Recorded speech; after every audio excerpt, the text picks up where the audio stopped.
গোঁসাই বিহু বুলি ৰাতিপুৱাই মন্দিৰলৈ ল'লোঁ। যিহেতু আজিৰ দিনটোৰ কাৰণে অতি আগ্ৰহেৰে আমি ৰখি থাকোঁ। এয়া আলোৱান লৈ গৈছে। আলোৱানত বিশ্বনাথ গোঁসাইৰ ছবি দেখিবলৈ পোৱা গৈছে। আনহাতে প্ৰত্যেক ঘৰ মানুহৰ পদূলিয়ে পদূলিয়ে ধূপ চাকি ধূনা জ্বলাই ৰখি থকা হৈছে আৰু কপৌ ফুল দি সজাই থোৱা হৈছে। আনহাতে ময়ো এয়া ধূপ চাকি তেল কিনি ল'লোঁ, লগতে কপৌ ফুল এপাহো। যিহেতু আজি গোঁসাই মূৰত কপৌ ফুল দিয়া হয় গোঁসাই গাত, তাৰপিছতহে আমি কপৌ ফুল চিঙো বা ব্যৱহাৰ কৰোঁ।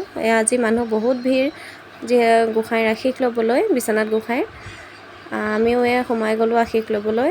মানুহ বহুত ভিৰ আছিলে। এয়াই হ'ল আমাৰ বিশ্বনাথ গোঁসাই। আনহাতে এয়া প্ৰত্যেক মানুহ ৰখি আছে যোনসকলে আলোৱান দিছে। যিহেতু আজি বিশ্বনাথ গোঁসাইক ঢাকি নিয়া হ'ব আৰু আনহাতে বিচনীৰ বাঁহ দিয়া হ'ব। তাৰপিছতহে আমি ফেন ব্যৱহাৰ কৰোঁ বা বিচনী ব্যৱহাৰ কৰোঁ। আজিৰ দিনটোৰ কাৰণে আমি অতি আগ্ৰহেৰে ৰখি থাকোঁ। ইয়াত অকল যে অসমীয়া মানুহে সহযোগ কৰে তেনে নহয়, ইয়াত বিহাৰী, বেংগলী, আদিবাসী সকলোখিনিয়ে একত্ৰিত হৈ আজিৰ দিনটোত সহযোগ কৰে, আনন্দ কৰে। আনহাতে এয়া ওলোৱাৰ আগমুহূৰ্তত ঢোল তাল বজাই ফূৰ্তি কৰিছে। যিহেতু অকণ সময় পিছতেই উলিয়াই নিয়া হ'ব।